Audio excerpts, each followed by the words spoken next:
Blood on Italian marble doesn't stain if you wipe it up with club soda before it sets. Norah knew this because it was her job.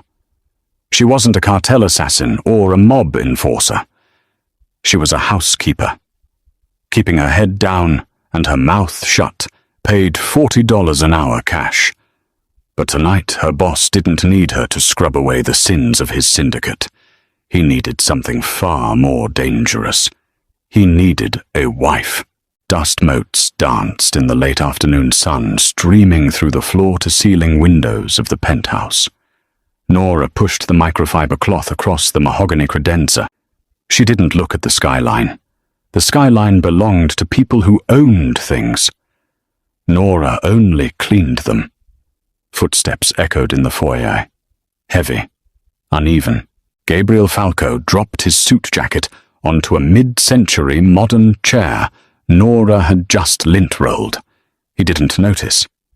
Men like Gabriel rarely noticed the mechanics of their own comfort.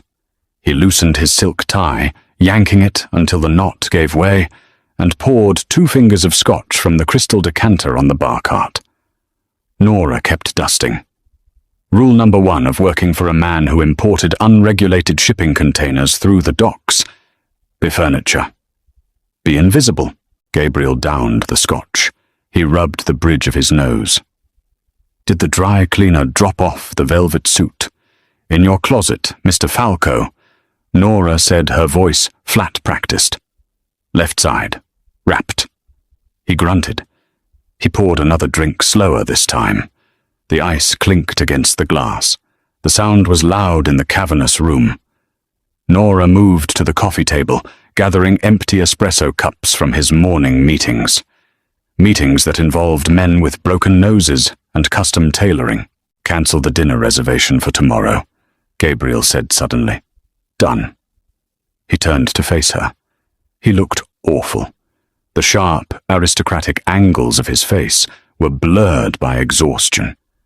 A faint bruise bloomed along his jawline, yellowing at the edges. Stop moving for a second, Norah. She froze. The espresso cups rattled softly against the saucer in her hands. She set them down. She didn't look at his eyes. She looked at his collarbone. Eye contact was an invitation. She didn't want invitations. I have a sit-down tonight, Gabriel said. He leaned back against the bar cart. With the Castellanos. Norah nodded once. She knew the name. Everyone in the city knew the name, though they pretended they didn't. The Castellanos ran the north side. Gabriel ran the south. They didn't have dinners. They had negotiations disguised as dinners. Old man Castellano is bringing his family, his wife, his daughters. He's pushing this narrative of family values to the commission. Gabriel let out a bitter, humorless laugh. He wants to see my stability. Thinks because I'm 35 and single I'm reckless. Thinks I'm a liability. Norah remained silent. It wasn't a question. I told him last month I was engaged. Norah blinked. That was a lie. She managed his schedule, his laundry, his life. There was no fiancé. Just a revolving door of high-end escorts who left before breakfast, leaving behind nothing but the smell of expensive perfume on the sheets. I need a fiancé by 8 o'clock, Gabriel said. His voice dropped. It lost the fatigue and gained that hard metallic edge that made grown men sweat. Norah picked up the cloth again. Should I call the agency Mr. Falco? The usual service? No. He shook his head. Castellano's people have eyes everywhere. If they see an escort walking into a family dinner, the deal is dead. They'll take it as an insult. It has to be someone real. Someone who doesn't look like she's on the payroll for the hour. He was looking at her now, intently. Norah felt the hairs on her arms rise. She wore a simple black dress, a white apron, her brown hair pulled into a severe bun at the nape of her neck. She was invisible by design. Gabriel set his glass down. He took a step toward her. Then another. He wasn't a tall man, but he filled the space. "Can I borrow you tonight as my wife?" The question dropped into the quiet room like a lead weight. Norah met his gaze. His eyes were dark, tired, and desperate. But it was a calculated desperation. "I'm your housekeeper," Norah said evenly. "You're a woman who knows how to keep her mouth shut," Gabriel countered. "You know my habits, you know my schedule. If they ask questions, you won't freeze. You know more about me than any woman I've ever slept with. I know you prefer your shirt starched, and you drink your coffee black. That doesn't make me a convincing wife. It makes you a convincing partner. Castellano respects women who know their place, but he fears women who are sharp." Gabriel pulled a money clip from his pocket. He tossed it onto the coffee table. A thick stack of $100 bills hit the glass with a heavy thud. $10,000 for 3 hours of your time. You eat dinner, you smile, you pretend you tolerate me. Norah looked at the cash. $10,000. It was exactly what she needed for her brother's legal fees. Not that Gabriel knew about the lawyer. Not that Gabriel knew anything about her life outside these walls. To him, she spawned in the foyer at 8 in the morning and despawned at 5. She looked back at him. She didn't smile. "I'll need a dress," she said. Gabriel exhaled the tension bleeding out of his shoulders. "My assistant brought one. It's in the guest room. Be ready in an hour." He turned back to the bar, clearly dismissing her, assuming the transaction was settled. Norah picked up the dust cloth. She didn't run to the guest room. She finished wiping down the credenza. "One rule, Mr. Falco." Norah said her back to him. Gabriel paused, the scotch bottle hovering over his glass. "Excuse me. If I'm doing this, I'm not a submissive prop." She turned to face him, tossing the cloth onto the cart. "If Castellano asks me a question, I answer it how I see fit.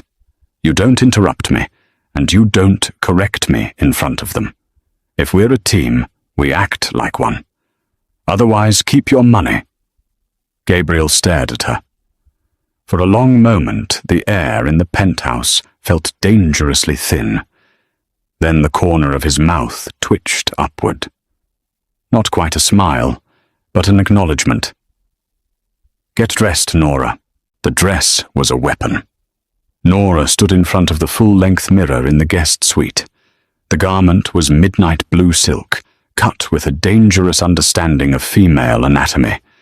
It draped rather than clung, suggesting curves without screaming off them.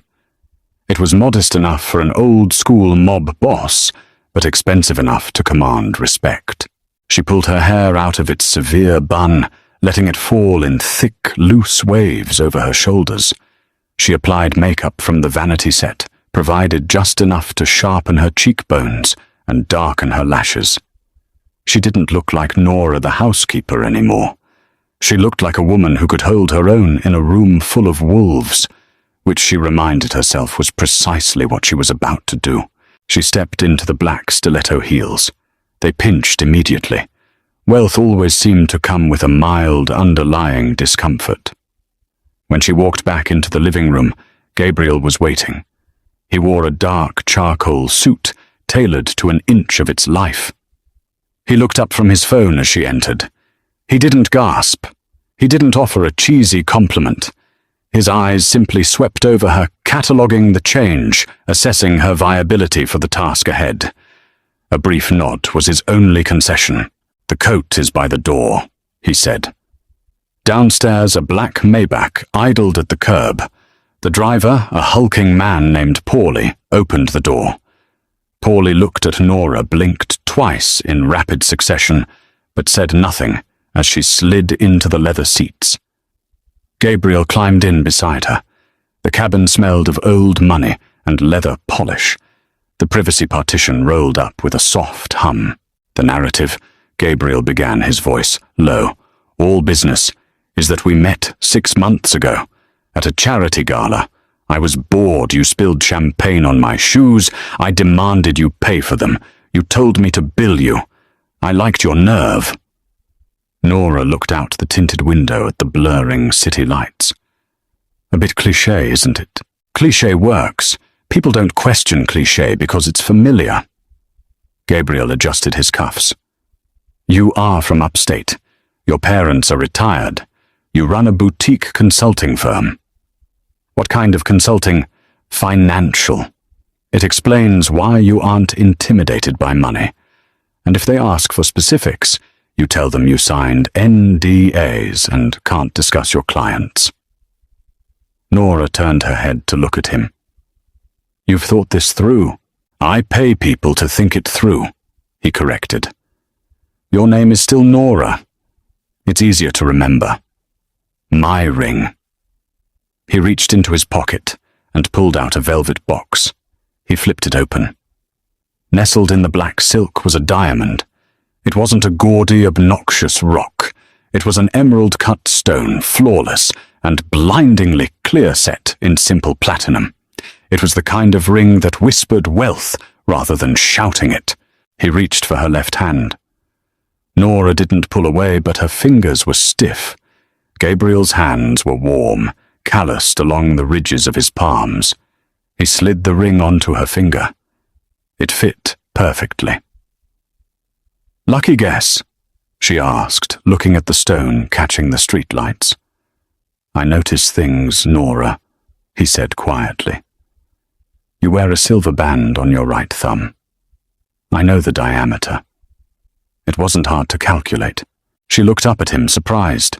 The housekeeper, who was supposed to be invisible, hadn't been entirely unseen after all.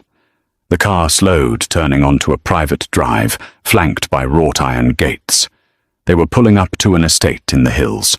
Listen to me, Gabriel said, his tone shifting. The corporate detachment faded, replaced by the street-level grit that kept him alive. These people are polite, but they are vipers. Salvatore Castellano is the head. He will test you. He will say things meant to provoke a reaction. You do not show fear. You do not overcompensate by acting tough.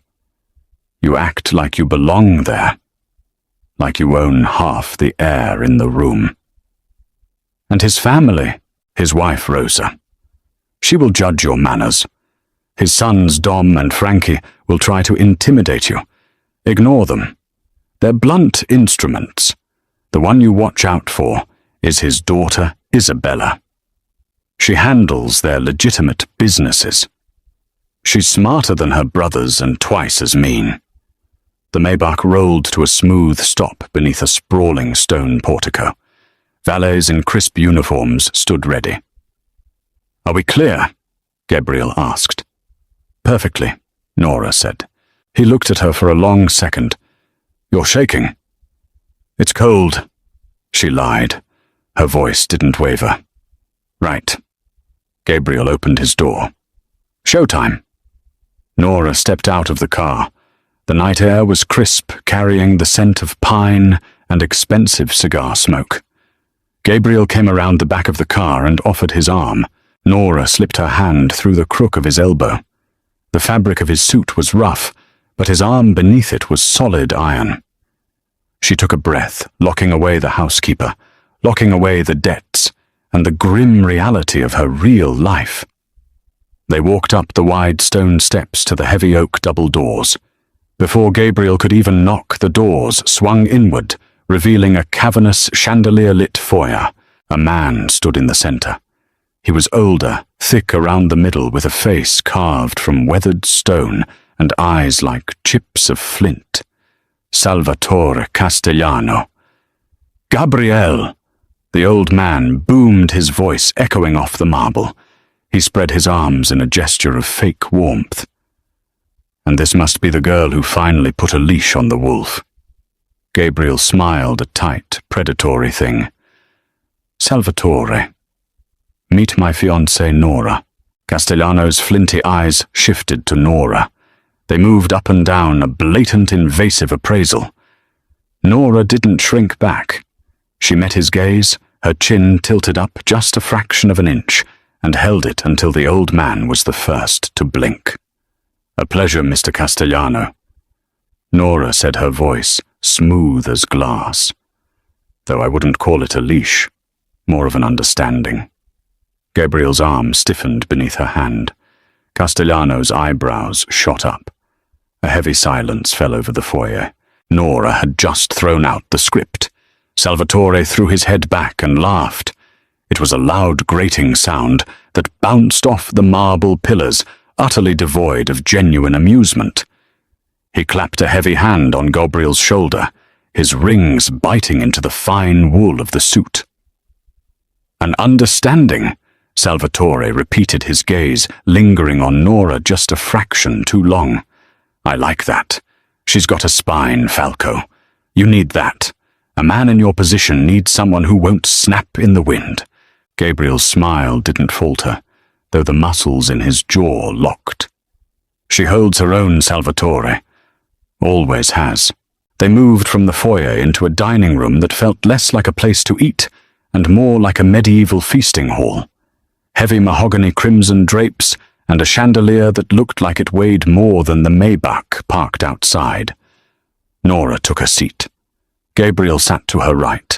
The heat radiating from him was palpable. He was furious. She had broken his cardinal rule before they even made it past the welcome mat. The rest of the Castellano family filed in. Rosa Salvatore's wife was a woman entirely constructed of sharp angles and sour expressions. She wore diamonds that looked heavy enough to bruise her collarbones. The two sons, Dom and Frankie, were essentially matching sets of muscle and arrogance. They wore custom suits that couldn't hide the thick, bullish slopes of their shoulders. They looked at Gabriel with naked hostility, and they looked at Norah like she was a steak thrown onto the table. Then came Isabella. Gabriel's warning echoed in Norah's head. Isabella didn't look like a mobster's daughter. She looked like a corporate raider. Her hair was a sleek, dark bob, her suit was pristine white, and her eyes missed nothing. She sat directly across from Norah. Servants appeared like apparitions, pouring a dark, heavy Barolo and serving plates of carpaccio. Norah ignored the raw meat. She took a sip of the wine. It tasted like ash and dark fruit. So Norah, Rosa said, slicing into her meat with surgical precision. Gabriel tells us you are in consulting, upstate. That's right, Mrs. Castellano, Norah said. She kept her hands folded loosely in her lap. What kind of consulting? Isabella asked. She didn't look up from her plate, but the question sliced cleanly through the clinking of silverware. Norah felt Gabriel shift beside her. His knee brushed hers under the table. A warning. Asset management, Norah replied smoothly. It wasn't a complete lie. She managed Gabriel's assets every day. She knew exactly how much cash he kept in the floor safe, which suits cost $5,000, and which offshore accounts paid the property taxes. Restructuring inefficiencies for high-net-worth individuals. Isabella finally looked up. Her eyes were dark and flat. Vague. But I suppose your industry thrives on discretion. Tell me what's your philosophy on high-risk portfolios, specifically in volatile markets. We see a lot of volatility in our line of work. It was a trap. Isabella was testing her fluency. If she was an escort, she'd stumble off a generic platitude or look to Gabriel for rescue. Norah didn't look at Gabriel. She picked up her fork. I find that volatility is usually a symptom of poor domestic management. People focus on external threats, market shifts, aggressive competitors. But the real hemorrhage of capital usually happens internally. Undisciplined staff, careless spending, a failure to clear out the rot before it spreads to the foundation. You secure the house first. The market is just weather. A strong house survives the weather. Silence dropped over the table. Dom stopped chewing. Frankie looked confused. Salvatore leaned forward, resting his heavy forearms on the table. Gabriel reached for his wine glass. He took a slow sip, masking a very real, very profound shock. She was describing her job as his housekeeper, wrapped in the sterile language of Wall Street. And it was flawless. Isabella stared at Norah. The corporate mask slipped for a fraction of a second, revealing a flicker of genuine respect. Secure the house first. I like that. Gabriel has always run a somewhat messy house. Not anymore, Norah said. She met Isabella's gaze and held it. I don't tolerate messes. Salvatore let out a low chuckle. She's a wolf falco. Where did you find her? A charity gala. Gabriel lied smoothly, finally stepping in. He placed a hand over Norah's on the table. His palm was hot. His thumb stroked her knuckles, a pantomime of affection that felt dangerously intimate. She spilled champagne on my shoes, refused to apologize. I was captivated. Rosa sniffed dismissively. How romantic. Tell me, Norah, are your parents coming down from upstate for the wedding? My parents are deceased, Norah said. It was the only completely true thing she had said all night. The sudden bluntness of it caught Rosa off guard. Oh, I'm sorry to hear that. You have no family then? I have a younger brother, Norah said.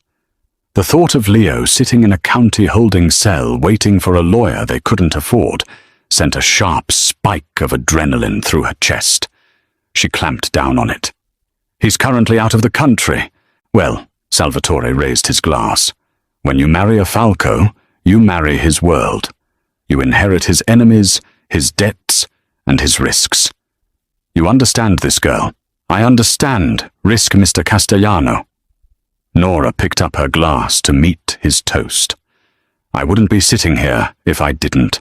The crystal chimed. The dinner moved into its second course. Norah ate mechanically, tasting nothing, acutely aware of the heavy platinum ring on her finger and the loaded gun Gabriel wore in a shoulder holster beneath his jacket. She was in the den. She had survived the first bite, but the night was far from over. Plates were cleared by silent staff who moved like ghosts along the perimeter of the dining room.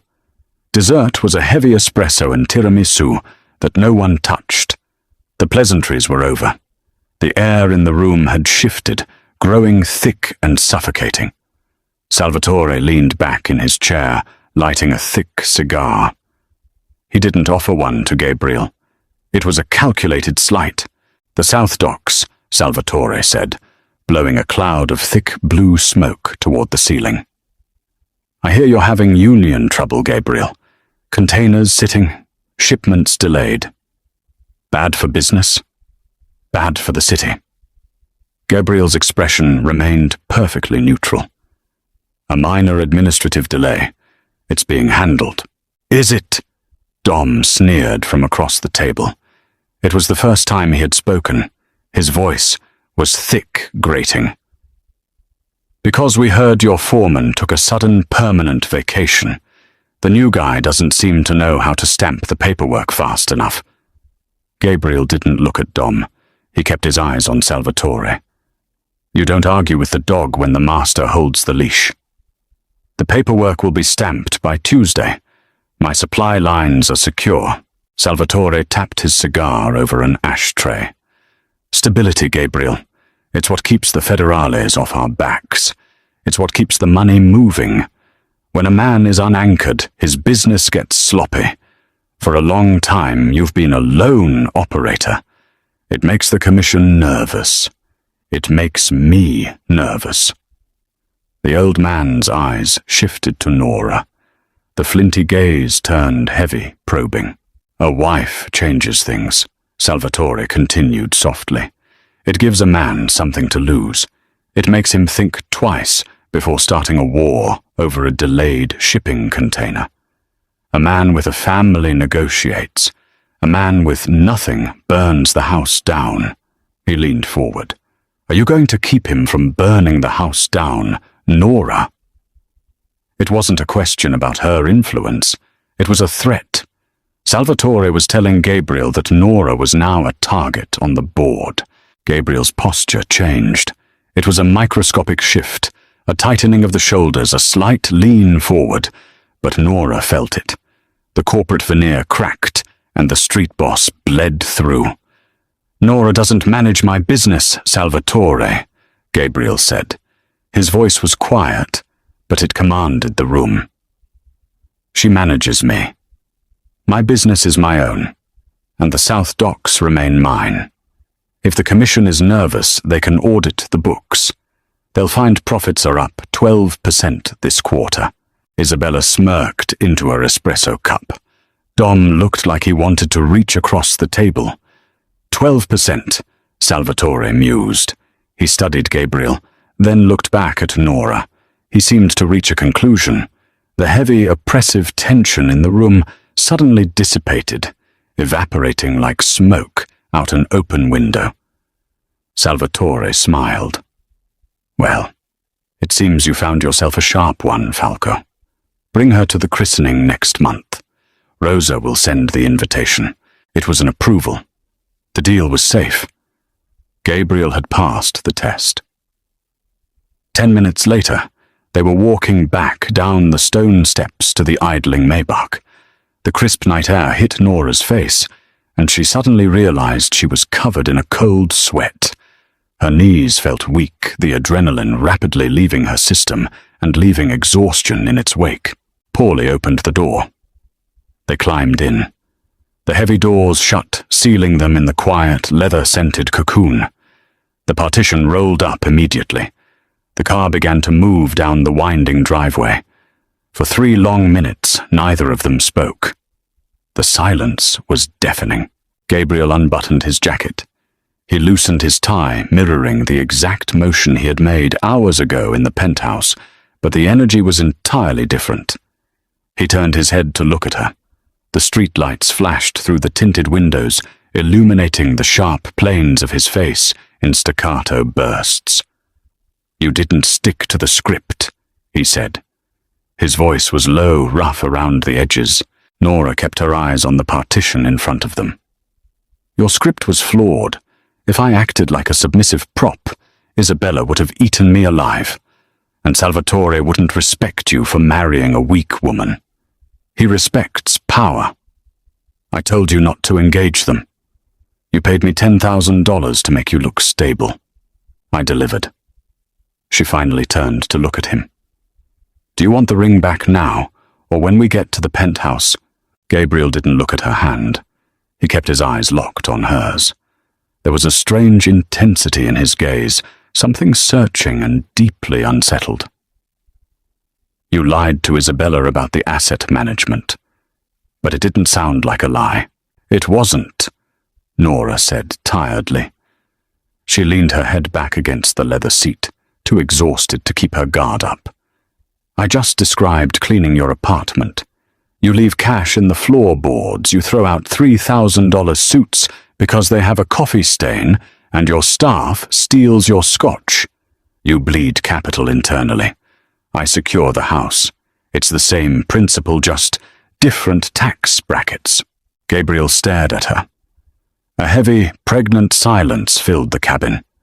He looked at the woman sitting next to him, as if he was seeing her for the first time.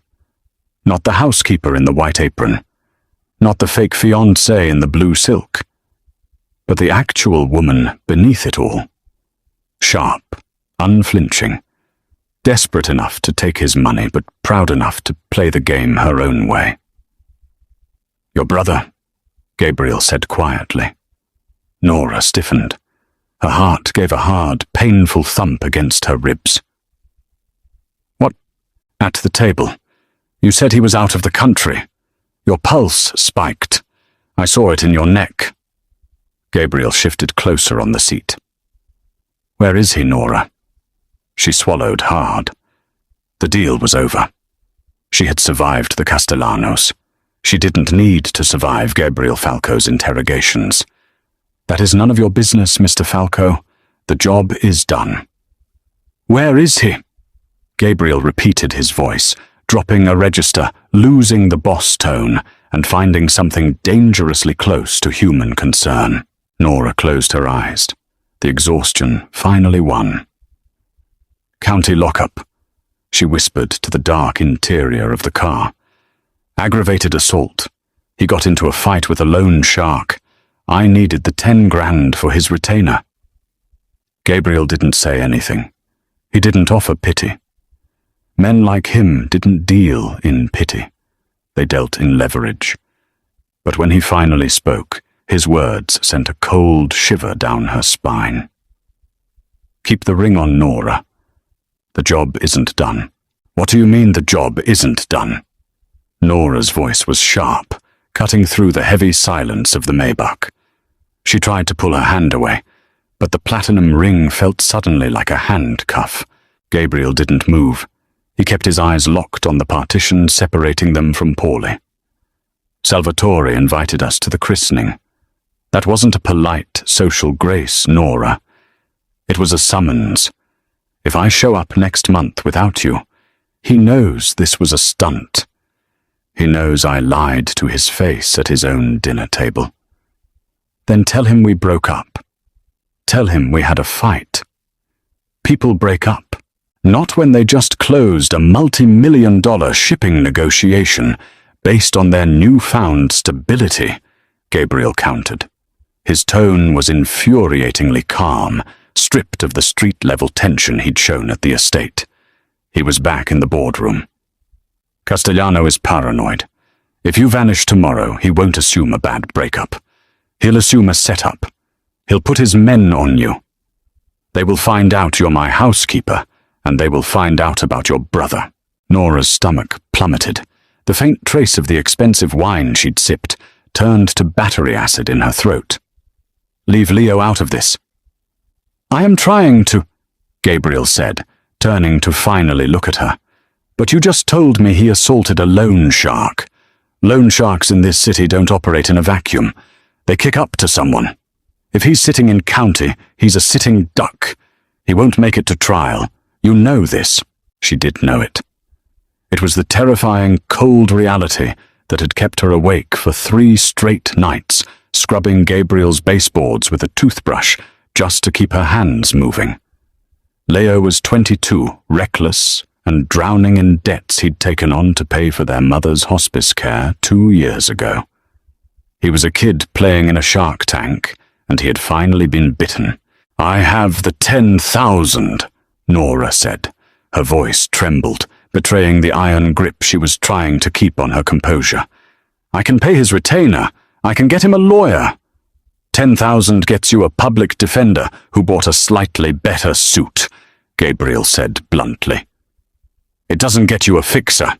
It doesn't pay off the debt he owes the shark. And it certainly doesn't buy him protection on the inside." The car turned a sharp corner, the streetlights sweeping across Gabriel's face. He leaned closer. He smelled of scotch and expensive wool, but beneath it was something primal and dangerous. "You did me a massive favor tonight, Norah. You saved that deal. Isabella Castellano doesn't respect anyone, but she respected you. I need you to keep playing the part, just until the docks are fully secured. 3 months, tops." 3 months? Norah stared at him, horrified. "I agreed to 3 hours. 3 months, Gabriel repeated. "You move out of your apartment. You move into the guest suite here. You stop cleaning my floors and you start acting like my fiancée. In exchange, I send my personal attorney to county tomorrow morning. Leo gets bailed out by noon. His debt to the shark vanishes. And when this is over, you walk away with $50,000. Norah shrank back against the leather seat. The offer was a lifeline thrown into a drowning pool, but the rope was made of barbed wire. Moving into the penthouse meant crossing a line she could never uncross.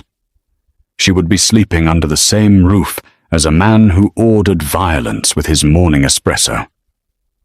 "I can't just pretend to be in love with you for 3 months, she whispered. "You don't have to be in love with me. We're an arranged alliance. Castellano understands alliances better than romance. We just have to look like we belong together." Gabriel reached out his fingers, lightly brushing the stiff line of her jaw. It wasn't a caress. It was an assessment. "You stepped out of the background tonight, Norah. You can't just step back in. The wolves have seen you, The Maybach slowed to a halt in the underground garage of his building, the engine cut off. The quiet was absolute. Norah looked down at her hands. The diamond caught the dim garage lighting, throwing fractured rainbows across her knuckles. She thought of Leo, sitting in a concrete cell, terrified and bruised. She thought of the $50,000. She thought of the way Isabella had looked at her not as a servant, but as an equal. "I want Leo out by noon," Norah said, her voice hollow. Gabriel gave a short, decisive nod. "Consider it done. And the housekeeping? I'll hire a service." Gabriel opened his door. The cold air of the concrete garage rushed in. "From tomorrow on, you are Norah Falco, in everything but the paperwork. Get some sleep. Tomorrow we brief the lawyers." Sunlight, brutal and unyielding, streamed through the sheer curtains of the guest bedroom. Norah woke with a violent start, her heart hammering against her ribs. For a split second, she didn't know where she was. The mattress was too soft, the sheets too smooth. Then she saw the blue silk dress draped over the velvet armchair. She sat up, pressing the heels of her hands into her eyes. The events of the previous night crashed over her in a wave of exhausting clarity. The dinner, the interrogation, the deal. She was no longer an invisible employee. She was an accomplice. She swung her legs out of bed. Out of habit, she looked for her black uniform dress and the white apron. They weren't there. Instead, she pulled on a pair of faded jeans and a heavy grey sweater she'd brought in her overnight bag. She stripped off the platinum ring, leaving it on the nightstand. She couldn't bear the weight of it yet. Norah walked out into the massive living room. It was painfully clean, exactly as she had left it yesterday afternoon. Voices drifted from the kitchen. She padded silently across the hardwood floor. Gabriel was sitting at the marble island, drinking coffee. He wore a crisp white shirt, the sleeves rolled up to his elbows, revealing a sprawl of dark ink on his left forearm that she had never seen before. Across from him stood a man in a sharp slate-grey suit. He had thin wire-rimmed glasses and the tired eyes of a man who spent his life cleaning up other people's blood. Gabriel looked up as she entered. His eyes flicked to her bare left hand, but he didn't comment. "Norah, this is Bennett," Gabriel said, setting his mug down. "He handles my complicated legal matters." Bennett offered a brief, clinical nod. "Miss Norah, Gabriel briefed me on your brother's situation. I need the specifics. Now." Norah walked to the island. She didn't sit. She felt exposed in her jeans and sweater, stripped of the armor the silk dress had provided. "His name is Leo. He's 22. He was arrested 3 nights ago for aggravated assault behind a bar in the South End. Bail was denied because he's considered a flight risk. He owes $20,000 to a man named Mickey Russo." Gabriel's coffee mug stopped halfway to his mouth. The kitchen went deathly still. Bennett slowly took off his glasses. He pulled a microfiber cloth from his breast pocket and began wiping the lenses, a stalling tactic. "Mickey Teeth Russo." "Yes." Norah said, her stomach twisting into a cold knot. "You know him." "Everyone knows Mickey." Gabriel said, his voice dangerously soft. He set the mug down. The casual morning atmosphere had evaporated entirely. "Mickey runs the sports books and the street loans in the South End. But Mickey doesn't own his book." "Who owns it?" Norah asked. "Dom Castellano." Bennett supplied, quietly slipping his glasses back on. The name hit Norah like a physical blow. Dom, the thick-necked, aggressive son who had sneered at them across the dinner table last night. The one who had wanted to rip Gabriel's throat out over the dock dispute. Leo put Dom Castellano's primary loan shark in the hospital. Gabriel stated, rubbing his temples. A grim, humorless smile touched his lips. Well, that certainly complicates the narrative. If Dom finds out the kid who beat up his earner is the brother of the woman you just introduced as your fiancée. Bennett trailed off. He didn't need to finish the sentence. The implication hung in the air heavy as lead. It wouldn't just be an insult. It would be a declaration of war. Dom would see it as Gabriel using his new family ties to attack the Castellano bottom line. Panic, cold and sharp, clawed at Norah's throat. You said you could get him out. You said you could handle it.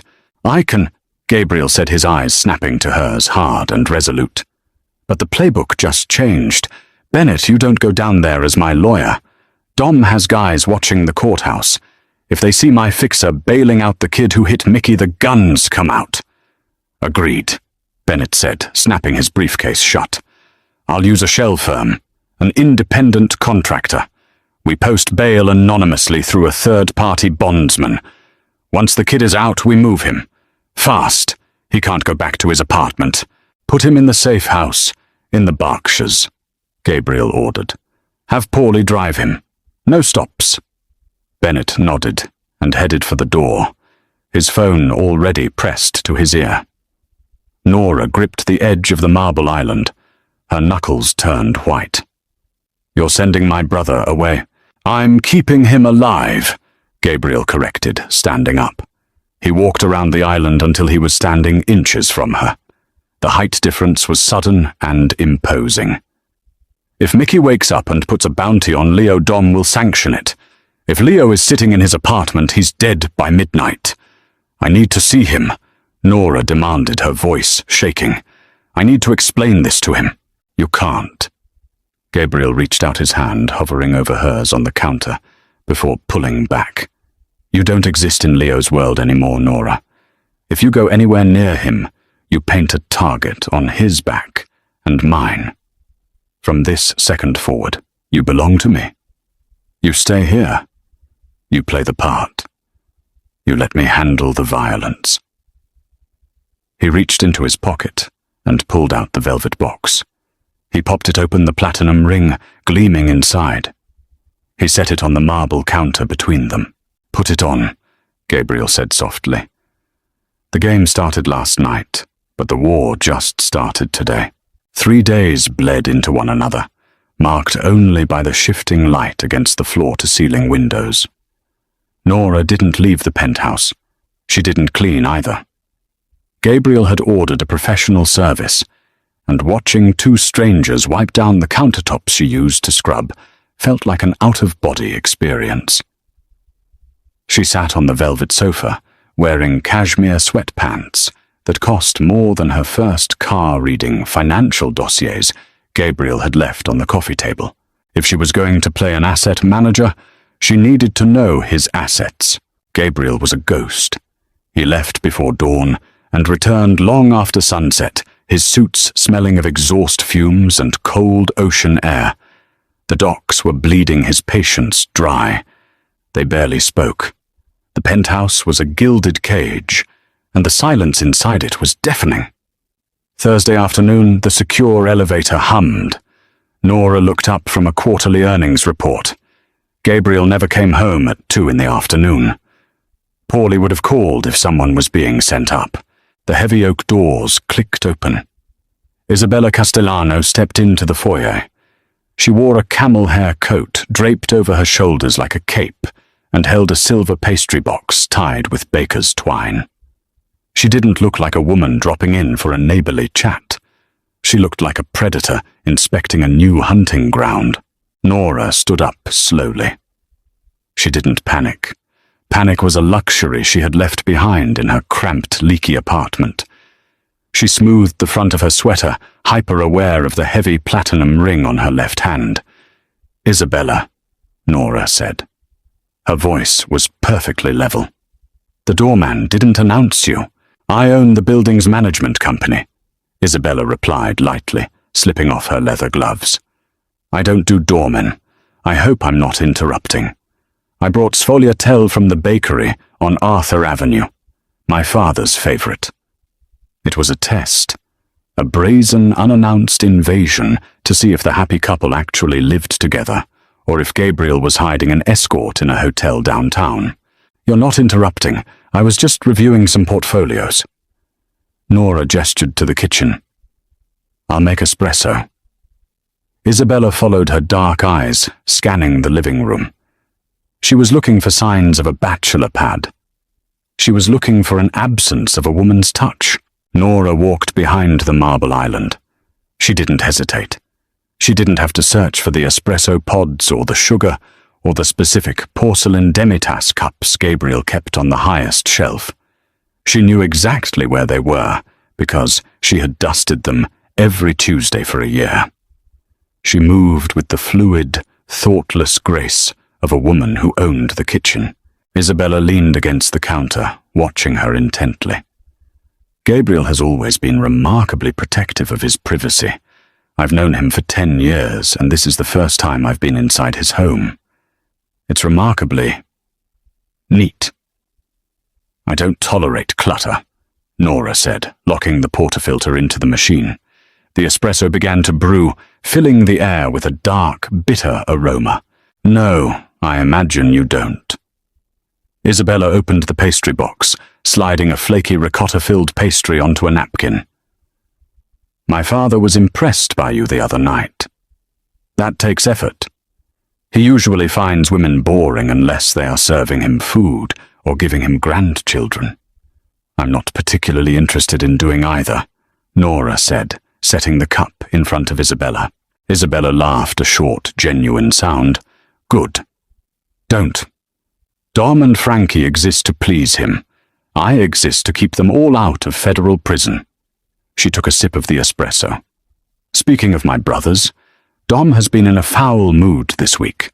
One of his associates was hospitalized. A street-level guy, but a good earner. Smashed jaw, 3 broken ribs. Whoever did it vanished." Norah's hand, resting on the marble counter, went perfectly still. She forced her breathing to remain slow, even. "Occupational hazard, I assume?" "Usually, but this feels different. Sloppy." Isabella watched Norah over the rim of her cup. "It creates instability. And as we discussed, instability is bad for business." The elevator hummed again. Both women turned as the doors opened. Gabriel stepped out. He stopped dead in his tracks, his eyes darting from Isabella to Norah. The raw tension in his frame was instantly suppressed, buried under a smooth, dangerous smile. "Isabella," Gabriel said, walking into the kitchen and loosening his tie. "To what do I owe the pleasure? Just bringing a peace offering to your lovely fiancée," Isabella said smoothly, and checking to see if she was real. A man who gets engaged in secret usually has something to hide. Gabriel walked straight to Norah. He didn't hesitate. He wrapped a heavy arm around her waist, pulling her flush against his side, and pressed a brief, firm kiss to her temple. He smelled of rain and gunpowder. Norah's breath hitched, but she leaned into him, letting her hand rest naturally against his chest. "I hide her because men like your brothers don't know how to look at a woman without drooling on the floor." Gabriel said, his tone light but the warning clear. Isabella smirked, picking up her gloves. "Fair enough. The christening is Sunday. St. Jude's. Don't be late. My father hates waiting." She walked to the elevator. The doors slid shut, sealing her away. The second the numbers began to drop, Gabriel dropped his arm from Norah's waist. He scrubbed a hand over his face, exhausted. "Did she ask about the docs?" "No," Norah whispered. Her heart was beating frantically against her ribs. "She asked about Mickey Russo. She knows someone hit him. She's looking for Leo." Gabriel's head snapped up. His eyes hardened into dark chips of ice. "Pack a bag. A small one. We need to be ready to move. Holy water and floor wax. That was the smell of St. Jude's. The cathedral was a massive Gothic structure of stained glass and cold stone, utterly indifferent to the sins of the men filling its pews. Norah sat in the third row, the wooden bench hard against her spine. She wore a tailored black coat dress, a modest fascinator pinned into her hair. Beside her, Gabriel was a statue in a charcoal suit. To the rest of the congregation, they looked like the future of the South Side Syndicate. Wealthy, insulated, untouchable. Norah felt entirely touchable. She felt like she was standing on a trap door. Salvatore Castellano sat in the front row, holding a crying infant in white lace. Dom and Frankie flanked him like gargoyles. Rosa sat beside him, fanning herself aggressively, despite the chill in the church. The priest droned on in Latin. Gabriel's hand slid across the wooden pew and covered Norah's. His fingers were warm. He didn't look at her, keeping his eyes on the altar, but his thumb slowly stroked the side of her hand.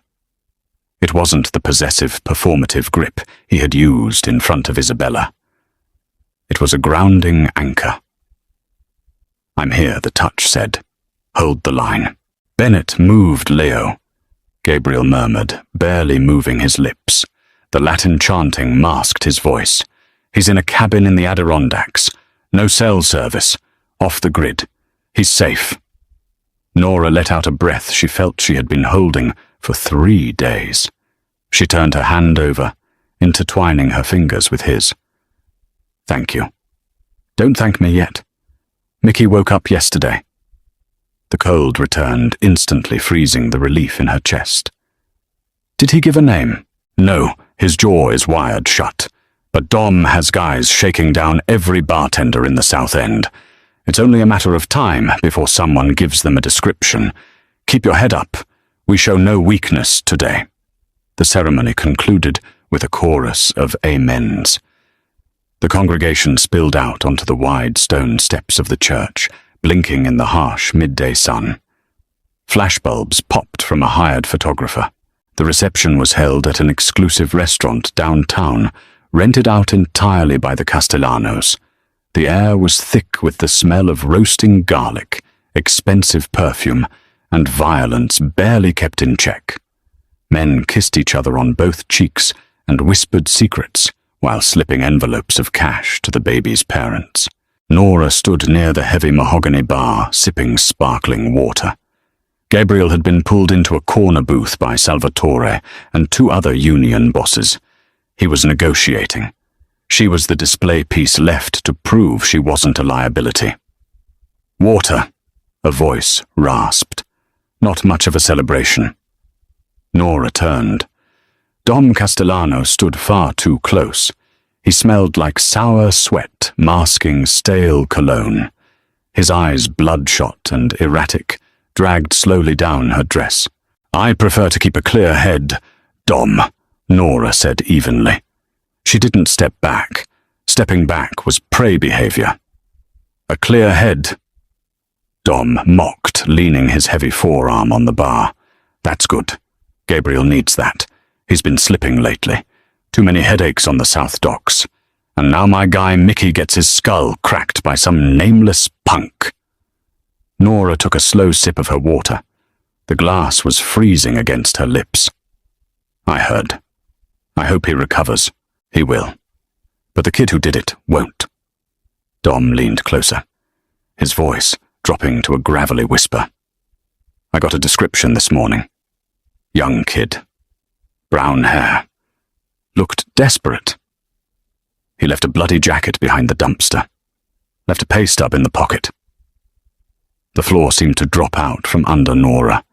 A sudden rushing sound filled her ears. "Leo." Leo was sloppy. He always forgot to empty his pockets. If Dom had the pay stub, he had the name. "You look pale, Norah." Dom smiled. It was a vicious, yellowed thing. "You know something about desperate kids. I know Gabriel doesn't like men crowding his fiancée." A voice cut in cold as a razor blade. Gabriel materialized beside them. He didn't touch Dom. He didn't raise his voice or his hands. But the sheer localized gravity of his presence shoved Dom back a physical step. "Just making conversation, Falco." Dom sneered, holding his hands up in mock surrender. telling the little lady about the rat problem we're cleaning up. Your rats aren't my concern, Gabriel said. He stepped smoothly between Dom and Norah, a physical shield. Keep them on your side of the city. We're leaving. Dom laughed, turning away. Sure thing, Gabriel. Enjoy the peace while it lasts. Gabriel didn't wait. He grabbed Norah's hand, his grip tight enough to bruise, and walked her straight out of the restaurant. They bypassed Salvatore. They bypassed the valet. Gabriel practically dragged her down the block to where Paulie was idling in an alleyway. He threw the door open and shoved her inside, diving in after her. Drive, he barked at Paulie. Now! The car shot out of the alley. The partition slammed up. Norah was shaking violently. The adrenaline crash hit her like a freight train. He knows. She choked out her hands, covering her mouth. Gabriel, he knows. He found a pay stub. He has Leo's name. Gabriel was already pulling his sidearm from his shoulder holster. He checked the magazine with mechanical precision, his face a mask of terrifying, utter calm. He slapped the magazine back in and chambered a round. Then the negotiation is over, Gabriel said. He slid the gun back into the leather rig. He turned to her. She was trembling, staring at him with wide, terrified eyes. The professional distance, the contract, the money, it all vanished. He reached out his large hands, cupping her face. His thumbs brushed over her cheekbones, firm and desperately gentle. Look at me, Gabriel commanded softly. Norah, look at me. She met his eyes. They weren't cold anymore. They were burning. Dom Castellano will not touch your brother. He will not touch you. Gabriel swore the words laced with absolute violent certainty. Because tonight, I am burning their house down. Rain slashed against the tinted glass of the Maybach, distorting the city lights into bleeding streaks of neon. Gabriel was on his phone before the car even merged onto the expressway. His voice was a low mechanical bark, issuing orders that dismantled a decade of fragile peace in less than 2 minutes. He wasn't a businessman anymore. The veneer was gone, replaced by a cold, terrifying efficiency. Norah watched him, her chest tight, realizing she had just triggered a gang war. Pull the crew from the south docks. Gabriel ordered his eyes, tracking the taillights ahead. All of them. Send 2 cars to the Adirondack cabin. Nobody gets within a mile of that kid. Then meet me at the armory. He hung up and tossed the phone onto the leather seat. He didn't look at Norah. He was already doing the violent calculus of the night ahead. You're throwing away the south side, Norah said, her voice barely audible over the hum of the tires. Salvatore will sanction you. The commission will vote you out. Over me. Gabriel finally turned to her. The streetlights washed over his face, highlighting the exhaustion and the grim resolve carved into his features. Salvatore is an old man playing a young man's game. He relies on his sons to hold the line. Dom crosses me, he pays. That's the only currency this city understands. If I let him touch your family, I have no authority left to lose. Take me to the penthouse, Norah said. Gabriel frowned, the violent mask slipping for a fraction of a second. Paulie is taking you to the underground vault at the financial district. You'll be secure there with my guards. No. Norah sat up straighter. The trembling in her hands had stopped, replaced by a cold, sharp adrenaline. Dom runs his street operations through the offshore accounts Isabella set up. The dossiers you gave me, I read them. Gabriel stared at her. You read the Castellano financial routing. I used to dust your desk, Gabriel. I know your passwords. I know how your shell companies interact with theirs. She swallowed hard, meeting his dark gaze without flinching. If you go in guns blazing, Dom will call for backup. But if I log into the Cayman portals and trigger a mass fraud alert on his routing numbers, his accounts lock down. His street soldiers don't get paid tonight. You hit a man who can't pay his army doesn't fight. A heavy loaded silence filled the cabin. Paulie's eyes flicked to the rearview mirror, but he said nothing. His hands gripped tight on the steering wheel. Gabriel looked at the woman sitting next to him. She wasn't shrinking into the leather. She wasn't asking for permission. She was leaning forward, offering him a tactical advantage that no mob enforcer could provide. "Penthouse," Gabriel commanded. They hit the ground running. The penthouse, usually a sanctuary of quiet luxury, transformed instantly into a war room. Men in tactical gear filtered in through the service elevator, smelling of wet asphalt and gun oil. Norah ignored them.